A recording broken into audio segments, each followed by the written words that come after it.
மத்திய மாநில அரசுகள் வெளியிடும் மக்கள் நலத்திட்டங்கள் மற்றும் முக்கிய தகவல்களை உடனுக்குடன் தெரிந்து கொள்ள நம்ம உண்மை தகவல் சேனலை சப்ஸ்கிரைப் பண்ணிக்கோங்க. வீடியோக்குள்ள போறதுக்கு முன்னாடி மகளிர் உரிமை தொகை 2500 ரூபாய் பற்றி ஒட்டுமொத்த தமிழக பெண்களுக்குமே மகிழ்ச்சியான செய்தி வெளியாகி இருக்கின்றது. அதனால இந்த வீடியோவுக்கு மறக்காம ஒரு லைக் கொடுத்துக்கோங்க. சரி, வாங்க வீடியோக்குள்ளார போலாம். மகளிர் உரிமை தொகை பார்த்தீங்கன்னா 1000 ரூபாய் தான் தற்போது கொடுக்கப்பட்டு வருது. ஆனால் விஜய் அவர்கள் சொல்லியபடி 2500 எப்போது கொடுக்கப்படும் அப்படின்ட்டு தெரியாமல் இருந்த தமிழக பெண்களுக்கு மகிழ்ச்சி செய்தி வெளியாகி இருக்கின்றது. இந்த மகளிர் உரிமை தொகை 2500 ரூபாய் பற்றி இந்து சமய அறநிலையத்துறை அமைச்சர் ரமேஷ் அவர்கள் சொல்லியிருக்கக்கூடிய ஒரு அப்டேட் தான் பார்த்தீங்கன்னா வைரலாக பரவிட்டு இருக்கின்றது. அதாவது மகளிர் உரிமை தொகைக்காக நிறைய பேர் மனு கொடுக்கிறாங்க. இதனை அனைத்தையும் நாங்கள் பரிசீலித்துட்டு வரோம். நாங்களும் தேர்தல் வாக்குறுதியில் 2500 ரூபாய் தருவதாக சொல்லியிருந்தோம். சொன்னதுபடியே 2500 ரூபாய் திட்டத்தினை முதல்வர் விஜய் அவர்கள் தொடங்கும் போது அனைவருக்கும் பணம் வந்துடும். இதுவரை மகளிர் உரிமை தொகை வாங்காதவர்கள் பெயரும் அதில் ஆட்டோமேட்டிக்காக இடம்பெறும். யாரும் கவலைப்பட வேண்டாம்.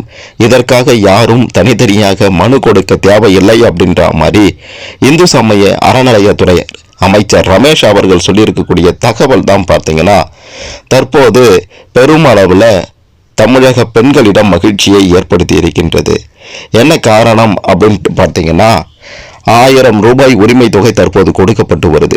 அதில் ஏகப்பட்ட கட்டுப்பாடுகள் விதிக்கப்பட்டிருக்கின்றது. ஜிஎஸ்டி கட்டுறவங்களுக்கு கிடையாது, 4 சக்கர வாகனம் வைத்திருப்பவங்களுக்கு கிடையாது, 5 ஏக்கருக்கு மேலே நிலம் வைத்திருப்பவர்களுக்கு பணம் கிடையாது அப்படின்ட்டு ஏகப்பட்ட கட்டுப்பாடுகள் இருக்கின்றது. ஆனால் தற்போது அமைச்சர் ரமேஷ் அவர்கள் என்ன சொல்லியிருக்கிறார்னா அந்த கட்டுப்பாடுகள் எல்லாம் இல்லை அப்படின்ற ஒரு விஷயத்தை மட்டும் திட்டவட்டமாக மறைமுகமாகவே சொல்லியிருக்கிறாரு.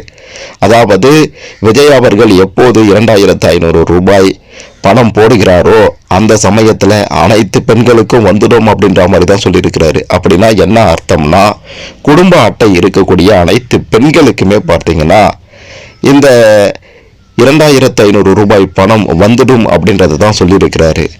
குறிப்பாக பார்த்தீங்கன்னா அந்த முதியோர் உதவித்தொகை வாங்கக்கூடிய பெண்கள் அவங்கள மட்டும் தவிர்த்து மற்றபடி எந்தவித ஒரு கட்டுப்பாடும் இல்லாமல் அனைத்து குடும்ப அட்டைதாரர்களுக்குமே பார்த்தீங்கன்னா இந்த பணம் ஆட்டோமேட்டிக்காக வந்துடும் அப்படின்றது மட்டும் இதன் மூலமாக தெரிய வருது. இன்னொரு முக்கியமான விஷயமும் வெளியாகி இருக்கின்றது. 2500 ரூபாய் பற்றி சந்தோஷமான செய்தி வெளியாகிடுச்சு, அமைச்சர் சொல்லிட்டாரு. ஆனால் அந்த பணம் எப்போது கிடைக்கும் அப்படின்ட்டு கேட்டிங்கன்னா இந்த ஜூலை மாதத்திலேயே பார்த்தீங்கன்னா இடைக்கால பட்ஜெட் கூட்டத்தொடர் நடக்க இருக்கு. அந்த பட்ஜெட் கூட்டத்தொடரில் 2500 ரூபாய் பற்றிய இந்த முக்கியமான தகவல், இந்த அறிவிப்பு வெளியிடப்படும் அப்படின்ற ஒரு செய்தியுமே தற்போது வெளியாகி இருக்கின்றது. இதனால இந்த தகவல் பார்த்தீங்கன்னா ஒட்டுமொத்த தமிழக பெண்களுக்குமே பெரும் மகிழ்ச்சியான தகவல் அப்படின்றத மறுத்திட முடியாது.